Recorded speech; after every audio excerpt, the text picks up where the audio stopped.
Good job, Liam. Liam comes prepared. I could see that. Yes. A few moments ago, guys, another rock star guest right here, Irene Gold. And if you can share this on your Facebook or your social platforms, and also if you have any questions you want to bring up and ask Doc Gold, just hit us up in the chat box, and we'll be glad to answer them. I'll be glad to ask Irene any of your questions. Be prepared, Irene. Okay, no problem. And then we're gonna start off. Liam, why don't you introduce? Well, first of all, I want to say I'm a little bit sorry for being late. I was busy reading my book here. Oh, really? So I was thoroughly enjoying this book. Oh, look, you wrote this. Okay, yes. Gold. Okay, good. What a coincidence. Yes. And then the other thing, I was getting myself a spot of tea. Okay, Yes. because Okay. I know there's a lot of people from Europe Just watching came this. back from England. That's from England. But first of all, I want to say to everybody, in all seriousness, welcome to the IFCO television. We're so happy that you joined us from all around the world. Our mission is to get the message out of LACVS, which is Location Analysis Correction of Vertebral Subluxation. That service is something that could transform and evolve the planet as we know it. But chiropractors still don't know how to communicate it in a way that the world is going to get it, and that's one of our goals, is to make that happen. And I am so happy and honored, really, to be with you today. My name is Dr. Liam Schubel, and be able to introduce somebody who's an icon in our profession, Dr. Irene Gold, who I must say, if it wasn't for her, I'd probably be in my 300th quarter at university, still trying to get a license. So her Well, board no, that's not quite true. That's not quite, not Liam, but there are some of them that would. maybe the co-author of my book with Jen O'Grady. No. Oh, no. But anyway, she's done so much for the profession, and we're so happy to have her here. Of course, my co-host, Dr. Hahn, Frankie Hands, is with us, and we are broadcasting live from New Beginnings in the People's Republic of New Jersey. And you have us now, what, one full half hour? You Yes. asked for it. You asked for it. You said when we were down at the Global Summit, you said, hey, we want more Irene. And we're going to give you some more Irene today. And she's been gracious enough she's been sharing on the stage here at New Beginnings. And now she's been gracious enough to spend a half hour with us. So thank you very much, Irene, and welcome to the My program. pleasure. Absolutely. Okay. And Irene, so right off the bat, Liam held up your book. So Gold, can you just tell us a couple of things of why did you want to write that, and what's different about that book? Well, actually, the whole writing of the book came about because I was out at the WAVE seminar out in California, and I was talking to Dr. Brian Kelly, who's the president of Life West, and he asked me if the book that Reggie wrote called Reggie was really true. And I told him at the time, I have no idea. I never read the book. It had been out for 8 years, and I never read the book. So then from there, I decided I better write this book. Well, first of all, I read the book, and I realized there were some things that were left out. I think maybe the book is written for historical purposes, and the real human interest story wasn't there. So I thought I'd write it from a human interest to find out, so people will know who I was, Right. who he was, and why we did what we did. So that's how that all came about. Wow, interesting. And in reality, I know there's a lot of people watching that this might be even their first opportunity to get to know Dr. Irene Gold, from outside the United States. What was it that got you, and I know it's in the book, but if you could share a little bit of what's in the book, why did you get into chiropractic at all in the first place? I know you were studying and you actually became licensed as a nurse. How did this all happen? How did you make the move? I graduated from nursing school back in 1956 and went to work in a hospital and then went into work as a public health nurse. New York State gave me a stipend to go to college because I wanted to advance myself anyway. So I went to the University of Pennsylvania and finished my degree in public health at that time. And then when I finished with that, I decided to continue on and get my bachelor's degree and my master's degree, which I did, by the way, at Columbia University in New York. So I was doing this long before I ever went to chiropractic college. I was for 17 years involved in the nursing profession and the medical profession during that time. And then when I came home from college, it was in 1958. All of my classmates from high school were married. There was nobody around. And so there was a social event that was taking place. And I said to my friend of mine, let's go to the social event. So we get to the social event, and we went there specifically to meet men. That's what we went for. It was not, we wouldn't go to dance. It wasn't for a party. It was to find somebody to take us out. You know, that's what it was on for. the hunt then. So. That's was it. So anyway, my friends looked at this one guy, and she said, I'm going to go after that one. I said, okay, I'm going after this one. They took a break, and I went right there to Reggie, and I said, I want to introduce myself. I'm a registered nurse. You're a doctor. Maybe we could talk. So from there, you know, we started to go out, and he told me all about chiropractic. And of course, I didn't believe a word, you know, but I wasn't interested in chiropractic. I was interested in him, so it didn't matter. So we found, and he let me know, you know, if you right off the bat, if you don't understand chiropractic, if you don't buy what I'm doing, if you don't understand where I'm going, chiropractic is my life. And if it's not your life, then let's end it right now. Right. So that gave me more incentive to learn. It was more incentive, and so that's what happened. And when you're absolutely dead broke, and you're trying to start a practice, and you know nobody around at all, and you come to my town where I know everybody. Right. So I had an opportunity to help him build his practice, and then there were a couple of events along the way. Eventually, I got to the point that I said to him, I'm not going to go out with you anymore unless you're interested in getting married. That's really what I said. I said, this is not working out for me unless we do that. So I made a deal with him. I said, you got 3 months to make up your mind. And when those 3 months are up, I'm leaving, and I'm going to sign up for the Navy, and I'm going to be a first lieutenant in the Navy because I had a nursing degree. Right. And I was prepared totally to leave town. Wow. So that's when he decided to change his mind. Maybe it was not such a bad idea. Idea after all. Best decision. Because he got away all of those years not being married. He was actually 10 years older than I was. So he, first of all, he thought I was much too young, and then but very, very mature, because I was a very responsible person. And you'll see that in the book, why she had to be responsible. It was a question of survival and a question of family values, really. In your family, one of the things I was impressed with is they taught and they expected you to produce and perform. That's right. At a high level. And one of the things I love that you say is, if you're going to do anything, be the best at it. Do the best you can, the best job that you can. And I know this, when I took your board review, and I hear it all the time from students, they're dead tired, they're exhausted, they don't want to see anything anymore, and they're like, wait a minute, this woman is 20, 30, 40, 50 years older than me, and she's going like there's no tomorrow, So how is it that you develop that level of passion and that level of commitment to do the right thing? You say that, but I just give you one story of how this whole thing followed through. I was out teaching at Palmer College in Davenport, I guess it was sometime in the early 80s, and I had a group of people who took part 2 with me, and they had never passed. They didn't pass part 2, and they needed to take part 1. I think so what happened was they signed up for both.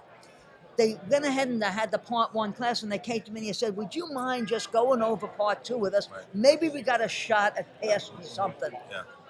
We started at 6 o'clock in the evening, and we finished the next morning at 7 a.m. Wow. I never once sat down the entire time. Wow. I made them work the whole night. They went ahead, they took a shower, they went to school, and almost all of them passed the 4 subjects I taught them. Wow. Yeah. It's just a game with me. Yeah. I said, you are putting all this time and effort and money into being a chiropractor. You're going to spend all that time and energy on education and then not be able to use it? Right. How dare you, National Board, do this to these people? Yeah, exactly. Right. So that was my motivation. I'll tell you what, I was an Irene Gold board rep at my college. I went to Sherman College, and I sat through the board classes. I'll tell you what, I can read x-rays because of Irene Gold board review. Not because of them at school, although Sherman did a great job, but your class helped me read and analyze the x-rays in a way where I don't miss anything. That is the ironic thing about the national boards. I almost think you wouldn't have to attend chiropractic college. You could almost just go to Irene Gold's classes and pass the boards. I mean, that's it's Sometimes yeah. it might even be a better idea because you're not confused by stuff. Right, You know what I yes. mean? And this way it gets, Mhm. because we'll start off on a very basic level, and I look at everybody and I said, I want you to know what the words mean. Yes, right. Actually, one of the people in my class came to me one day and said, you don't understand. We don't even know what these words mean. I said, no, that's not possible. Right. So I said, let's do an experiment. When people come in the room, we're just going to ask them, what do these words mean? And I was shocked. I was shocked. What does febrile mean? They said the fimbriated ends of the fallopian tubes. I said, oh my God. I said, okay, so now I understand. I got to start from very basic understanding, then we can go from there. And everybody can learn. Everybody. And Yes. isn't that interesting what she just said? You got to start at a basic understanding, and then everyone can learn. That sounds like the message of somebody else that I know, Dr. Reggie Gold, right? Oh, yeah. One of the things he was most well known for was the ability to take the chiropractic philosophy, science, and art and express it in a way simply so that everyone could get it. And you had the talent to be able to snag that person, right? One of the greatest philosophers and chiropractors and communicators on the planet. From that point on, Irene, so you're married now to him. What was the point where you said, you know what, I'm going to stop being a nurse and I'm going to start getting a little bit more into this chiropractic thing in another way? How did that happen? Okay, first you have to understand why I didn't become a chiropractor. Not that I didn't buy the whole chiropractic principle for many, many years. That wasn't the reason why. I personally didn't think I had the ability to pass the classes. I thought that being a doctor was something that was really a very, very responsible job, and I didn't think academically I had that ability. So that's what kept me back from doing it. Yeah.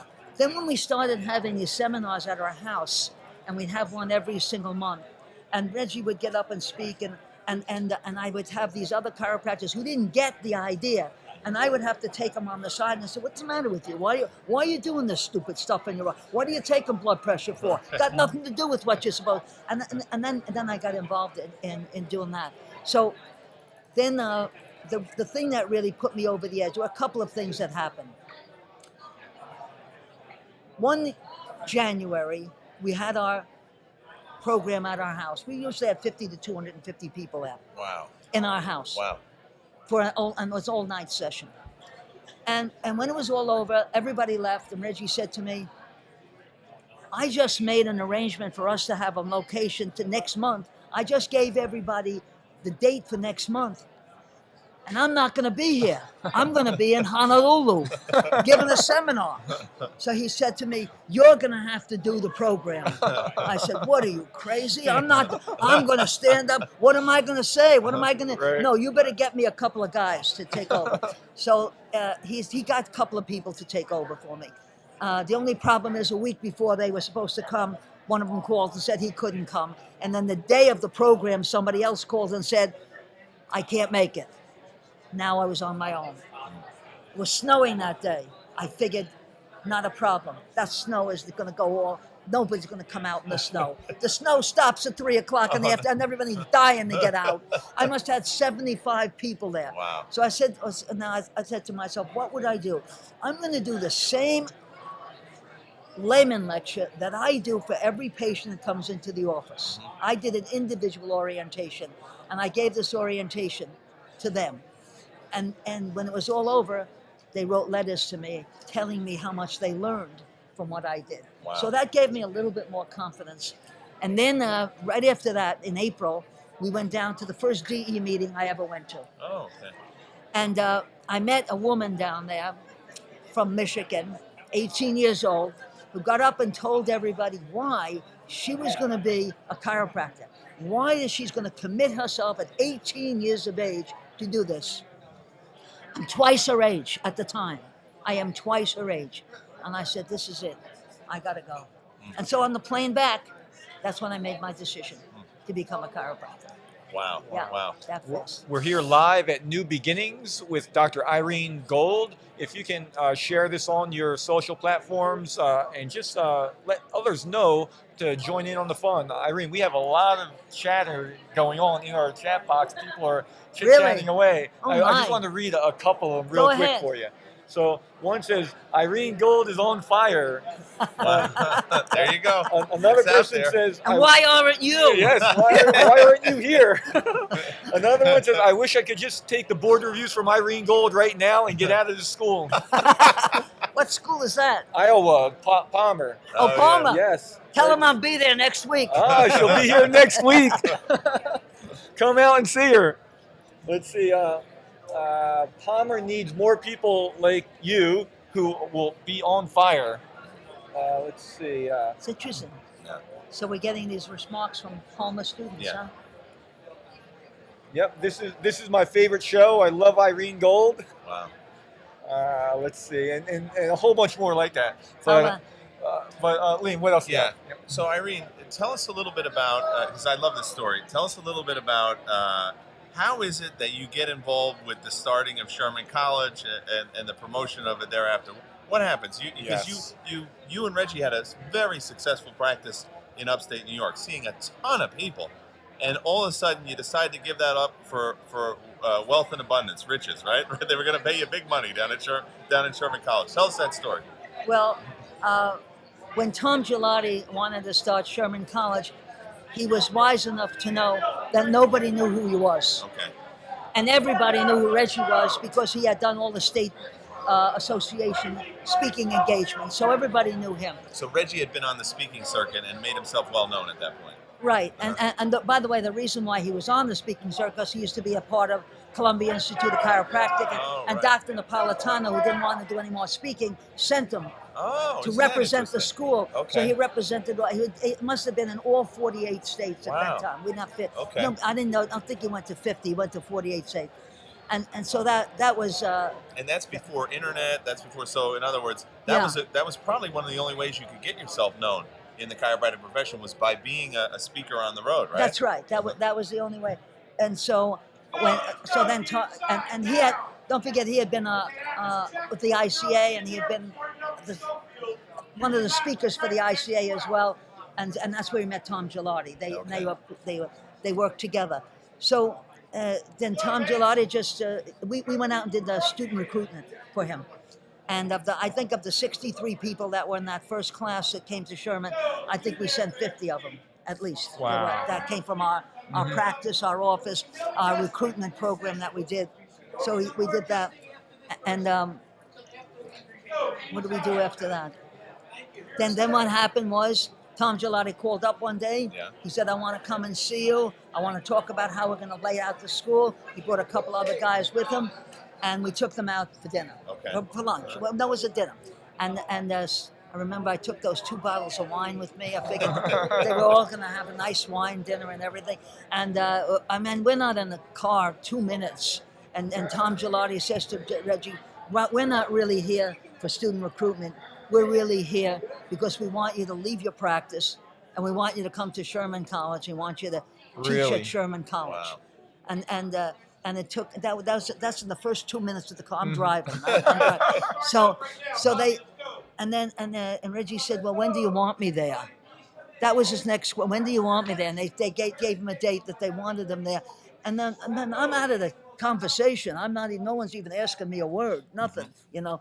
And so the entire evening through the whole meal and everything, that's all they talked about, is how they were going to get students in, how they were going to recruit, where they were going to have a program, who was going to teach what, all of this other kind. That's what they did for the rest of the night.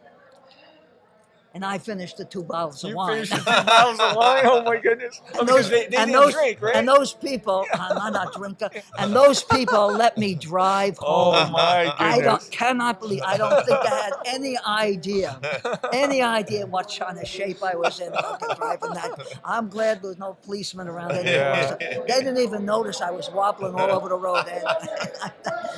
But that's what happened. I was a senior. I had 1 more year to go in chiropractic college. So I couldn't go down to Sherman with him. I had to stay and finish school. And And so that was a tough time. I moved in with a friend of mine. Mm-hmm.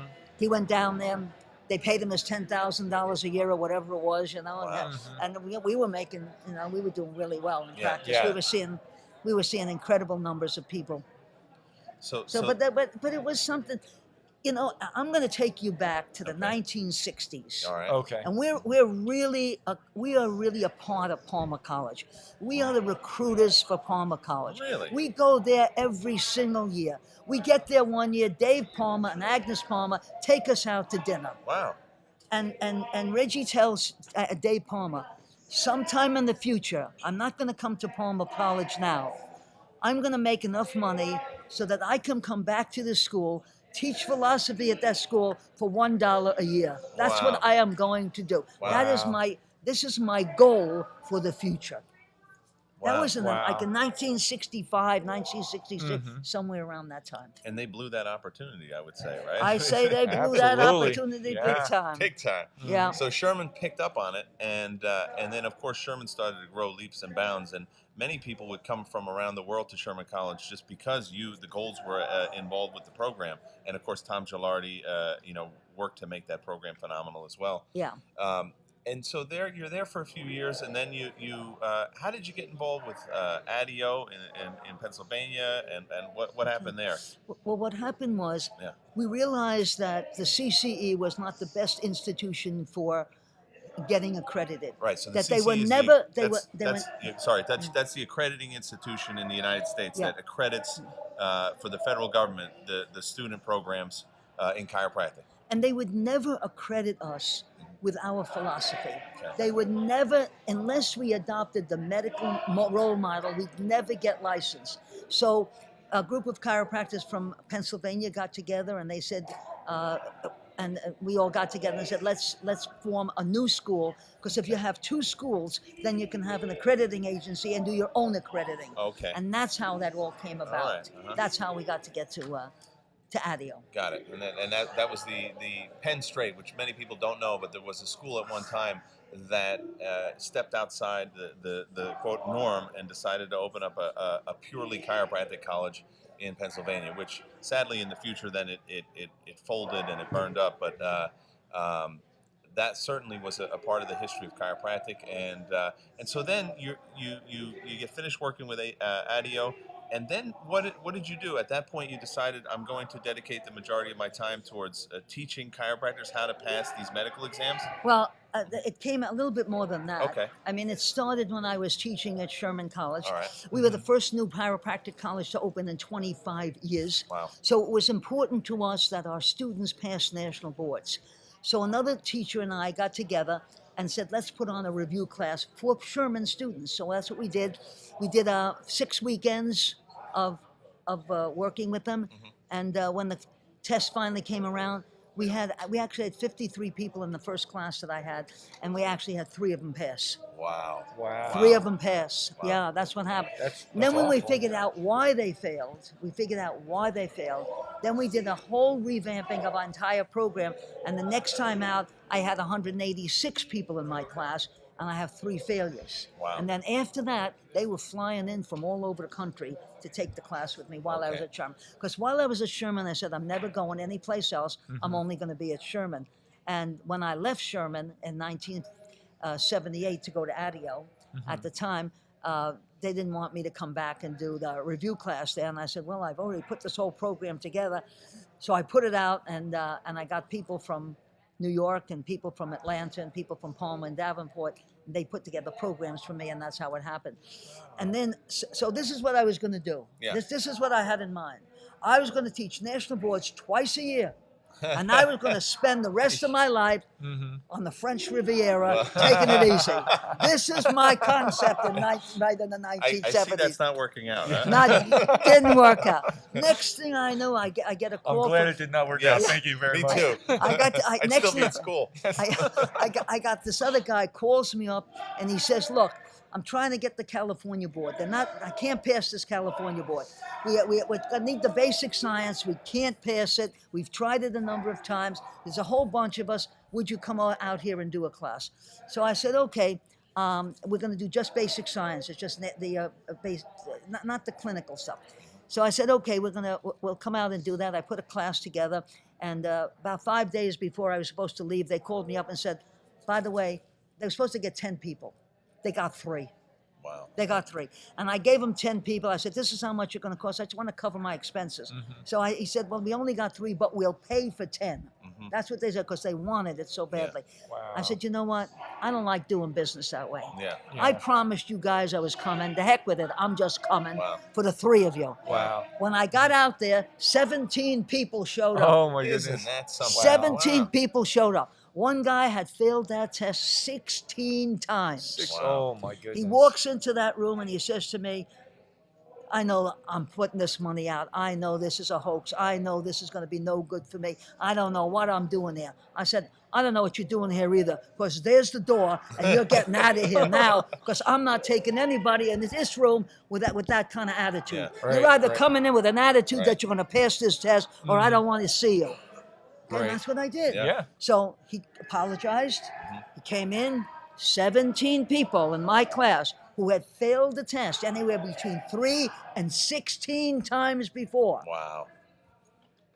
17 people passed. Oh my goodness. Congratulations. They passed. So- And they came back to me and they said, yeah, we could pass this, but now what about the next test we have to take? Then I had to put together another program for them for the next one. But that's what happened. And you know what those 17 people taught me? They taught me how to teach. Yeah. Because I wanted to find out, why did they fail in the first place? And so when I got some of the reasons why they failed, and I would question them on different things, it was so obvious to me what I had to do. Yeah. All I had to do was replace their lack of knowledge with knowledge and a little bit of confidence. Yeah. And that did it. Boom. That did it. So it's almost like there was a 2-pronged attack from the Gold camp Yeah. to get more principal chiropractors out in the field.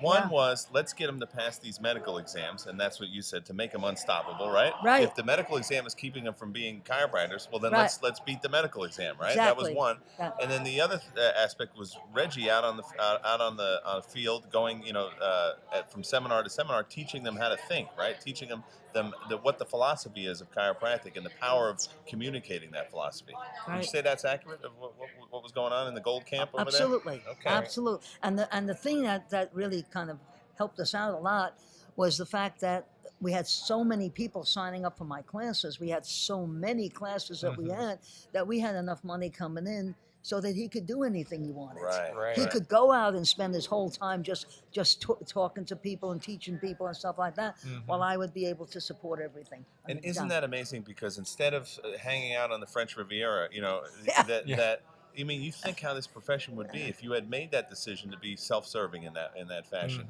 and how many people are doing well in chiropractic and not giving back, and we really Right. have to shift that for the whole profession. Really, the joy in your life is I would think it would be from all those people that come up to you now and say, wow, thank you so much.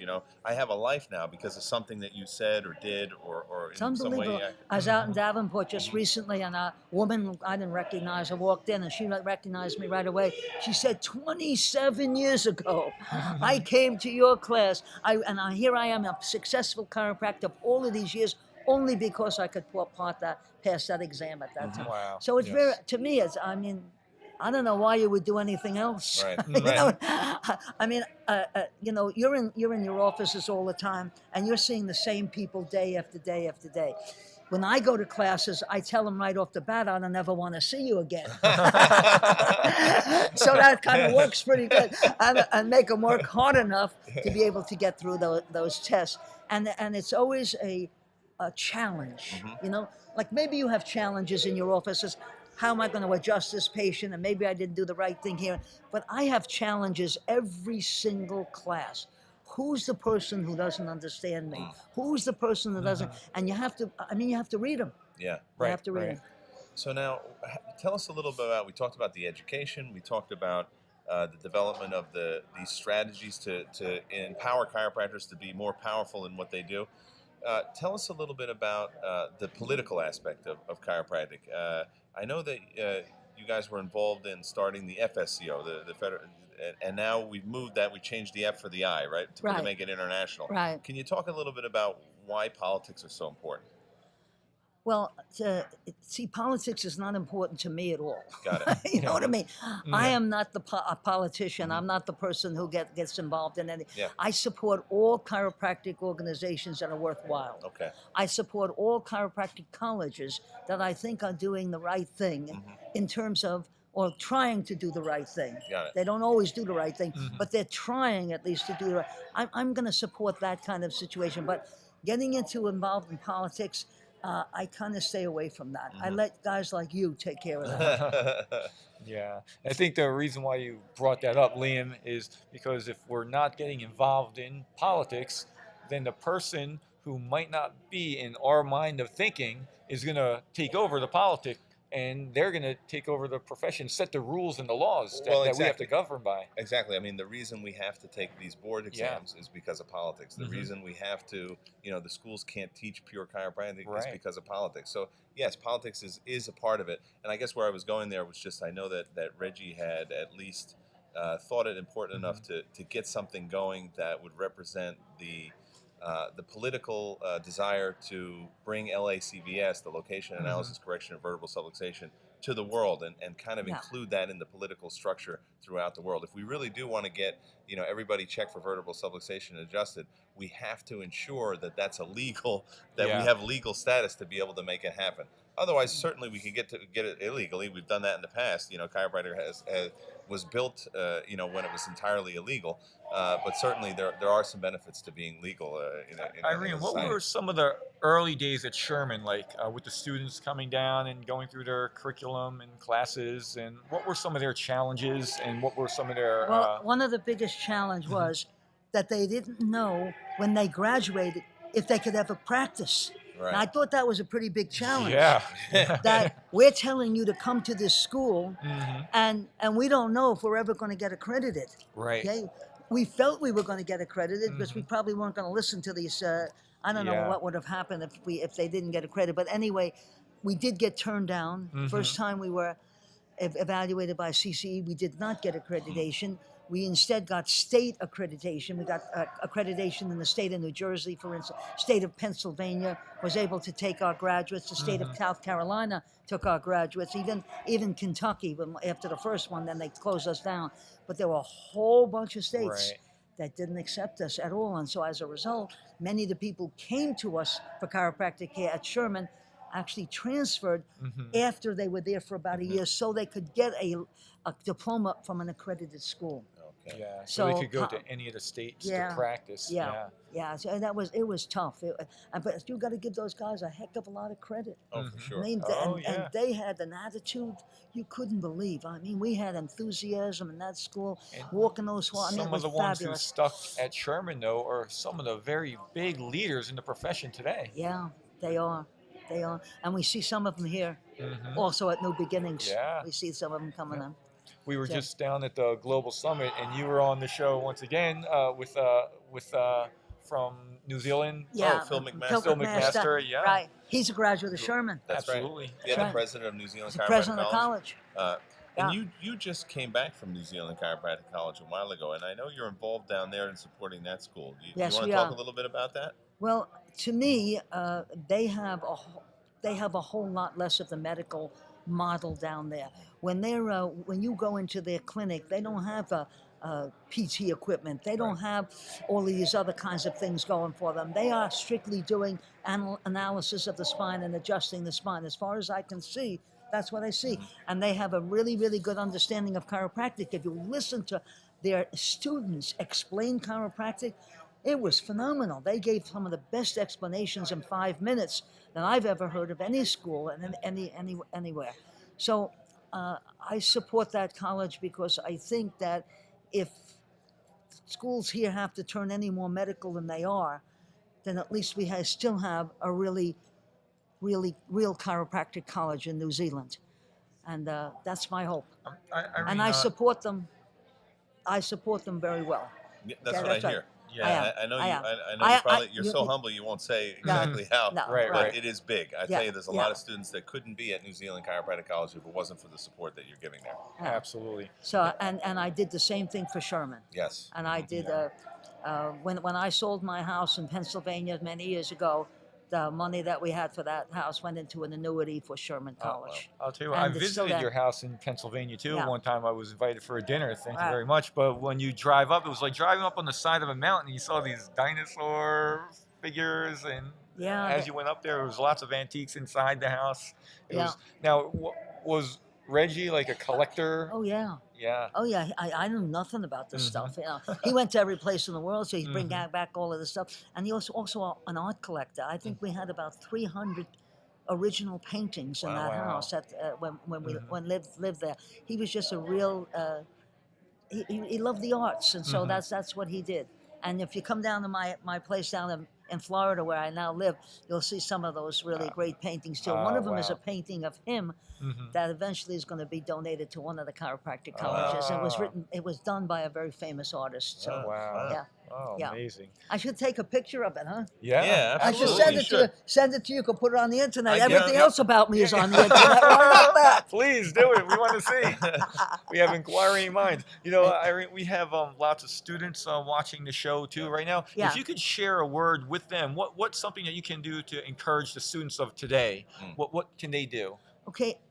What you do they need you to do? have to be in class. You have to learn this stuff. You have to learn this stuff because in order to pass these tests, you're not going to pass the test without this knowledge. Make it easy on yourself. Learn it while you're going through, so it doesn't become so difficult later on. But you have to put the time after school is over into going to seminars. You've got to pick seminars that are going to teach you this chiropractic principle. You go to Liam's seminar. He goes out to Davenport all the time. Aren't you Yeah, out in yeah, that's Davenport? correct. And Yes. some of the other you go to seminars. You get in your car and you bring a couple other people here to New Beginnings to learn this stuff. You go to D. You go someplace. But don't go to seminars that's only going to teach you more medical nonsense that you're never going to use for the rest of your life. Take a look at the people who come to my classes.